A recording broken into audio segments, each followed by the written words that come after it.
Hi, everyone. Welcome to Satire Can Save Us All. This is the weekly webcast where we talk about satire in the age of coronavirus. I'm your host, Kevin Cal Callagher. I am the editorial cartoonist for The Economist magazine of London and for the Baltimore Sun in Maryland. Now, in our webcast, we're going to try to do weekly interviews with practitioners all around the globe. We're going to do some reviews of good satire that we're seeing on the internet. And we're also going to give you a little peek behind the curtain on what it's like to be a satirist and how we do our business. This week, we're going to do an interview with a Pulitzer Prize winning cartoonist. We're going to do a little satirical shout out with our first satire correspondent. And then, of course, we got to close out with our Muppet in Chief, Bowser McSchnauzer. But first, I want to start off with a cartoon. In fact, this is a cartoon that I drew and finished about 3 o'clock this morning. Have a look. Well, okay, this is actually not the cartoon that I finished at 3 o'clock in the morning, but this is how it started. This is a little sketch, just 2 inches by 2 inches, where I was getting my idea down on paper, and you can see there on the right, you may be able to recognize that guy a little bit. But it gets clearer, and after drawing and redrawing and drawing some more and finally adding some paint, this little sketch eventually looked like this. And this is the cartoon that I completed about the Donald Trump and Dr. Fauci and the tensions that they're having as the weeks pass in this coronavirus lockdown. But I'm showing you this cartoon not because I want to show it off and hope you like it, but oh no, hold on, I do hope you like it. But I'm showing it to you because of where it appeared. The cartoon appeared in this online newsletter that I'm a member of called Counterpoint. And Counterpoint is a brilliant new idea for cartoons that's possibly a new model for the way that cartoons can be consumed by you, the consuming audiences. As newspapers are having a hard time, and surely the coronavirus is going to put more pressure on them, it is certain that cartoonists are going to be suffering too. So we're looking for new venues for where cartoons and visual satire can be found. And this new idea, Counterpoint, started about a year ago. And the idea behind it is to get cartoons into people's mailbox via newsletters. And currently it's a free newsletter that you can sign up for at counterpoint.com. But one of the great features of it is that in every episode that we have, it features cartoonists in equal number from the left of the perspective and the right perspective. And so we have a good balance. In addition, the cartoonists are working together behind the scenes to get this thing to come out. And it's really been a great exercise. And the quality of the cartoons are great. For example, today, not only do we have cartoonists appearing in today's edition from the United States, but we have a world-class cartoonist from Nicaragua, Pedro Molina, who's contributing. We have cartoonists from Canada, the great Michael Deatter, and ones from Europe and elsewhere. So this is hopefully going to take off in a big way. Already we have tens of thousands of subscribers. We hope that you would join as well, because this is what we would like to think is a new model for cartooning. Well, anyways, enough about me. Let's get on to this week's interview. Our guest this week is Pulitzer Prize winning editorial cartoonist Jack Ohman of the Sacramento Bee. Now, many of our viewers will be familiar with Jack's work because they appear syndicated in over 300 newspapers around the globe. He is a gifted writer and humorist who's a regular contributor to both Foreign Policy magazine and Money magazine. Jack has also published 10 books, including 4 on a subject that he and I have a passion for, fly fishing. Jack is also a sought-after public speaker, in part because of the wisdom he imparts on political affairs, but also because he's a talented impersonator. He's the only cartoonist I know who can both draw and impersonate the targets of his ire. I caught up with Jack earlier in his living room in Sacramento, California, and asked him how things are going. I'm very grateful to live in California. We were ahead of the curve. Our governor has been doing a great job, frankly. All cartoonists hate to say things like that, but I think they really have basically done a very good job San Francisco in particular, of getting ahead of this. And so, there we were talking about, what the world looked like a month ago, and the governor was talking about out of a state of 40 million people, 39 million people, 25 million cases, and a million deaths in California. And now, I look, it's a complete mess, but like it's less of a complete mess than it was. And so I feel pretty good about it. I mean, having, with all the asterisks and caveats on it, I do think that it's been difficult at the beginning because there was so much uncertainty about this. Just doing your work. This is not like, oh, there's a constitutional crisis, or oh, there's an impeachment or something like that. It's like there's an impeachment and then everybody can go to lunch, right? And so now we're in this asymmetrical environment where that, nobody you and my age has ever experienced. I mean, we've gone through, Kennedy, Watergate, Nixon, Ron Condor, all those things that seem like big things at the time. But like, I have to say, when Trump was elected, this is not remotely a possibility that I had considered. Mm. Now, obviously we're all having personal constraints and difficulties in these times. Speaking now as a professional, your professional constraints. Uh, in these times of crisis, there's always these pressures to rally around the flag, pull people together, and often people who are critics, like we are as a profession, are frowned upon to some degree. Mm-hmm. And this has been quite a unique situation here because Donald Trump being so divisive as a character.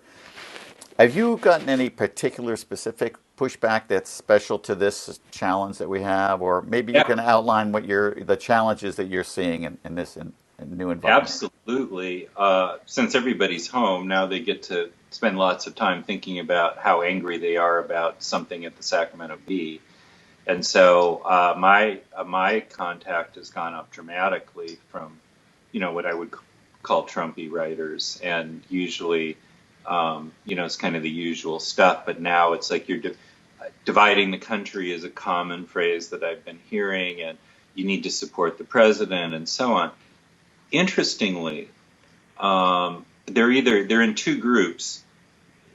They're kind of the usual suspects who write all the time, or they are people who I think they're putting out talking point memos for letter writers. Now, I got 3 from physicians in the Sacramento area a couple days ago that read very similarly.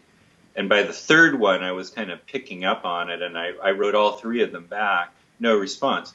Now, the indigenous ones who actually live in Sacramento, I think, I don't.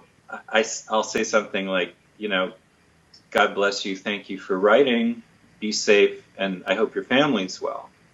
And normally, you would think that would be something that they wouldn't respond to. Every single one that I've responded to that way has written back like, hey, I was just stressed, or hey, I know we're all in this together, and that's been a really intriguing aspect to this, where they're angry, they challenge you, and then you come back with, turning the other cheek, and they're rather surprised by it. Mm.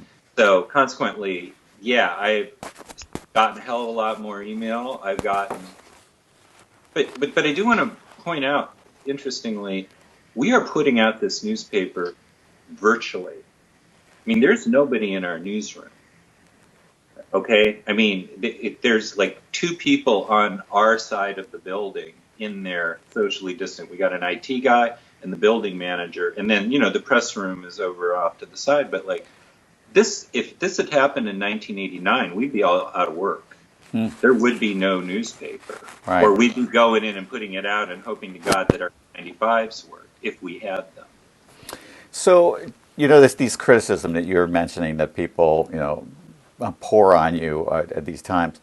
Do you think there's a degree of, fair comment that they're saying that maybe we should be a little bit more, I don't Hmm. know, easy or forgiving to our leaders at times like this?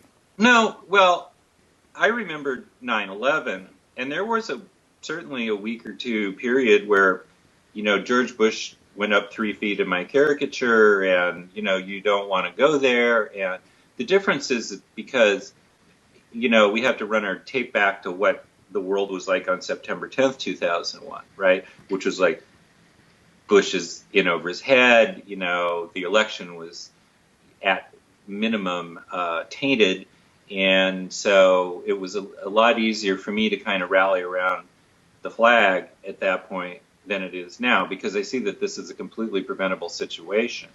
And they've been getting, telemetry on this for months and had done absolutely nothing. And so, and then he gets up and he's handled it very poorly personally. I mean, I think that the system, however you want to define it, led by Fauci and quite frankly Pence, who's like a mature adult, all other things being equal, who'd run a rather large state for a while and had been number 4 guy in Congress, who knows what he's doing. And Trump gets in and just throws these non sequiturs out, whether he's, I mean, for example, just on hydrochloroquine or whatever it is, I can't remember what the drug is, but he's basically shut off access to this to everybody with lupus and autoimmune diseases because, they've run out of it. So, like, I think everything that Trump has done is critiquable. And so, if you want to be rallied around, be somebody who is worthy of being rallied around. I mean, what I do in my work is I rally around the people who are delivering the groceries and the doctors and the nurses and the everybody. I mean, we ordered cookies delivered to our door the other day, right? I mean, there's a world going on out there, and they're exposing themselves. I haven't been out of I mean, except for walks, I haven't driven a car in 3 weeks. You know, I haven't been out of the house. Mm. So, I mean, so now you're mentioning these people that are doing great jobs, and you also mentioned at the top of our conversation how well the folks in San Francisco and California are doing. So that means, are you doing some positive rally around the flag cartoons? Absolutely, and we deserve to do it. And I mean, you and I came up in the generation of cartoonists where it's like that kind of stuff that wasn't really working. That was not the Oliphant generation. That was not the Herblock generation.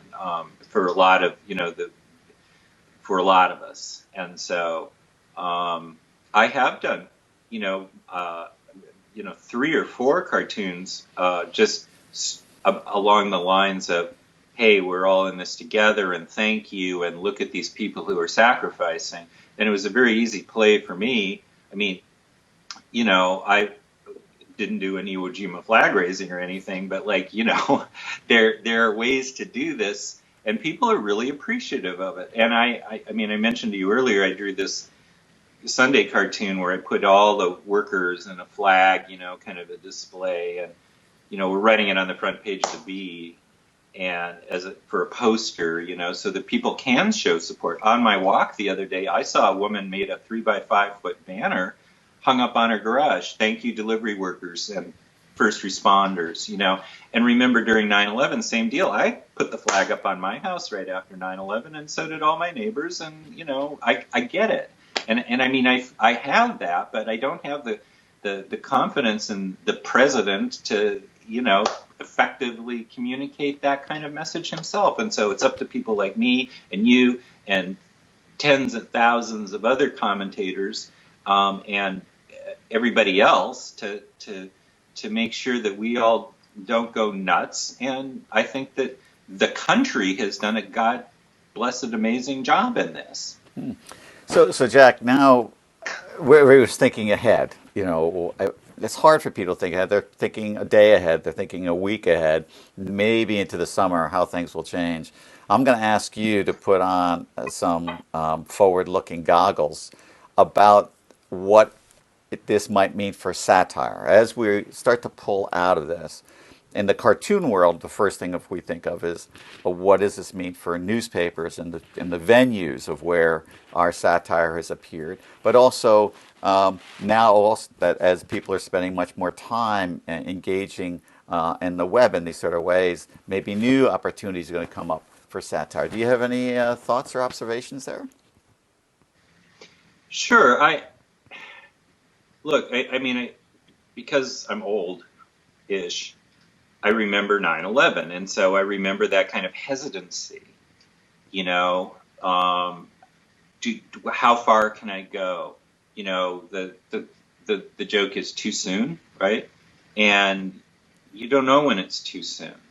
Now, being a professional who has done this for, I'm sorry to say, 40 years more, I know where the parameters are. I think I know where the parameters are. I mean, does it, people are still making fun of Donald Trump every day, and people are still, making fun of Mitch McConnell and whoever else needs to be satirized. So, am I concerned about the trajectory of satire? Not at all. I do think, just to put on the crystal ball, we're going to have a hell of a recession. I mean, if they, and you're looking at Trump saying, okay, well, we're probably going to lift a lot of the restrictions in a couple of weeks. I mean, that's what the balloons are being trial balloons are being floated on that. I ain't going to a restaurant without an N95 on. I mean, I could see where maybe in a couple of months I get out of the house, I'm not flying on an airplane. I mean, we're going to drive our trailer up to Portland next time, I'm sure, because you're just like, I don't know. I mean, SARS and MRSA, very interesting examples of that. It's like people are still going to Saudi Arabia, but it's still out there, and they don't have a vaccine for these types of viruses. They don't have a common cold cure. It's a coronavirus. So, yes, it will flatten out. Yes, it will calm down. Yes, we'll be back to trying to rebuild in 6 months. But meanwhile, you're going to have 15, 20% unemployment. And, for a lot of people and a lot of business. I mean, you can see it if you go out. My son walks around downtown Portland, Oregon all the time, and you wouldn't believe the number of like old established places that are just like, they're probably gone. Right, right. Well, Jack, look, it's been such a pleasure chatting. It's always a pleasure chatting with you. Now, if you don't mind, I'd love to come back to you again in a not too distant future to check in, see how things are looking and how things are evolving from you. I'm also going to encourage all of our followers and supporters to follow you and check you out in social media and any websites as well where we know we can find your work, and just spread the word of satire around the globe. So thanks a lot for coming, Jack. Great to see you. It's always great talking to Jack Ohman. And one of the things we want to do here on our webcast is to talk to other satirists in their living rooms around the globe in order to get their perspective on these crazy times. Now, another thing we're going to do here every week is we're going to have a satirical shout out where we honor those who are using humor to comment on the things that are going on today. And this week, I've asked someone to join me in this quest. It's our first satire correspondent, and I talked to her earlier this week from her home outside Washington, D.C. So I've asked someone special to join me with this week's satirical shout-out.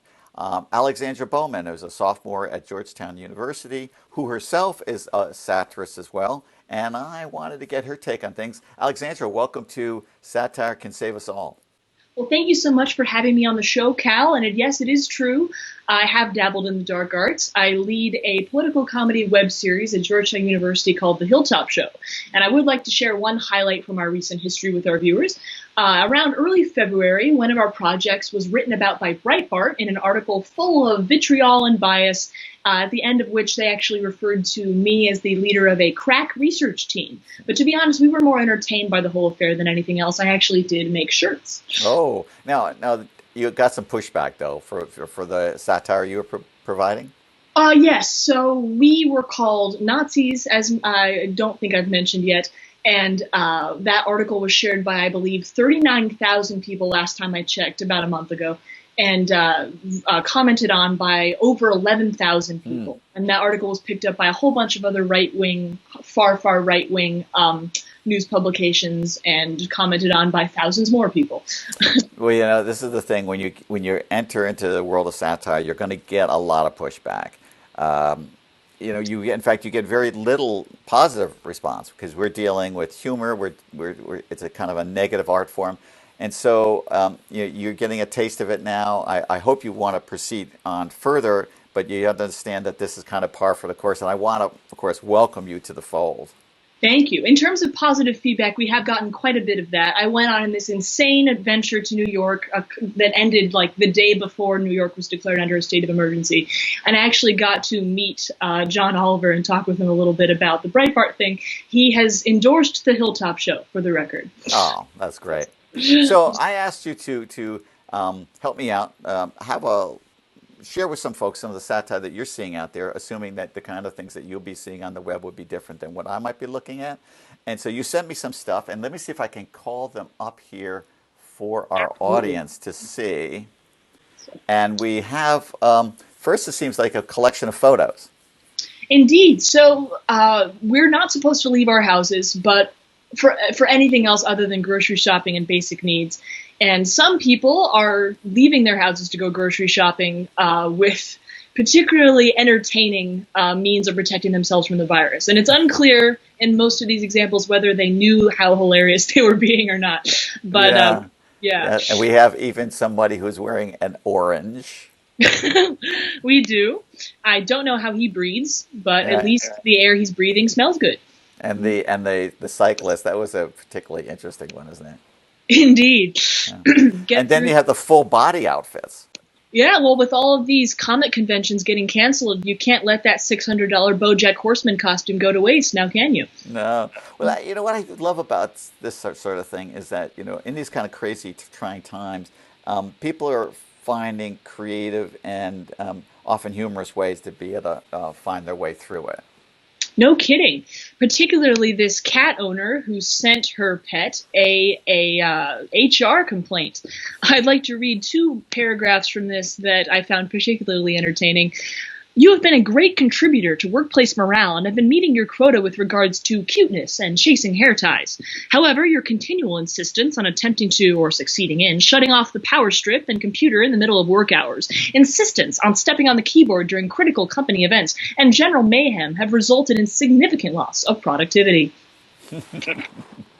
Now, what about these next 2, these tweets that you've got here? Absolutely. So a few days ago, I reached out to some friends of mine saying I needed their best memes for an undisclosed reason. And I have one friend who lives in Tennessee in a place where she doesn't get a lot of internet access. And she has lately been surprised at how surprised most Americans are at the antics of Joe Exotic, the Tiger King. And apparently, according to her and the creator of this meme, his absolute ridiculous lifestyle is not all that unfamiliar to a good sect of the American populace. And the one on the right. Yes, so students who are now taking their classes via Zoom will probably know that you can change your background. I have before in my classes been in space. I have had a friend who has been upside down floating in space. And this one takes the cake, though. I think our viewers will probably remember the BBC News commentator whose little girl in her giant yellow, bright little pajama outfit burst into the room boogieing, and I think that this is the best background that is or ever will be. Yeah, I might use it on one of the future episodes of Satire Can Save Us All. Do it. All right, so we have... Yes. So the other day I was watching The West Wing while doing my weekly cartoon, and this line rung in my ears. I did a bit of a double take. Josh Lyman says, everybody should have to stay inside for 3 months so that they truly appreciate the outdoors. Isn't that funny? And that's from 2000, right? Yes. So that was from season 2, episode 3, which was released in 2000. So I think The West Wing has now joined the ranks of The Simpsons in terms of predicting the future in uncomfortable ways. And this one we have is a cartoon of yours. Yes. So for those who didn't hear about it, because honestly, you shouldn't have had to hear about it. It's just so ridiculous. Trump has authorized moon mining. I guess you got to give the guys who normally spend their time making space-related legislation something to do in these dark times. Yeah. Well, it's great that you did a cartoon about, because one of the things about cartoons is that you can, for a short moment, remind people of some of things that are going out there that people don't notice. And I'm glad that our viewers here get a chance to see your work, and I'm hoping that we'll see you back here again to share some of the interesting things that that are going on in the world of satire. Absolutely. I am always here. Would love to be back. So thank you very much. That's Alexandra Bowman, everyone. Welcome to Satire Thank Can you, Save Us Eric. All. See you on the other side. All right, so that leaves us just one more piece to do, and that is an interview with the Muppet in Chief, Mr. Bowser McSchnauzer. Hello, how you guys doing? So Bowser has been brought here to do his weekly job, and that was to bring a joke. You got a joke for us this week? No, I do not. You do not have a joke. This is the second week in a row you didn't bring a joke. Well, there's a good reason, you see, because I got furloughed. Furloughed? What happened? Well, you see, I went to go to sleep.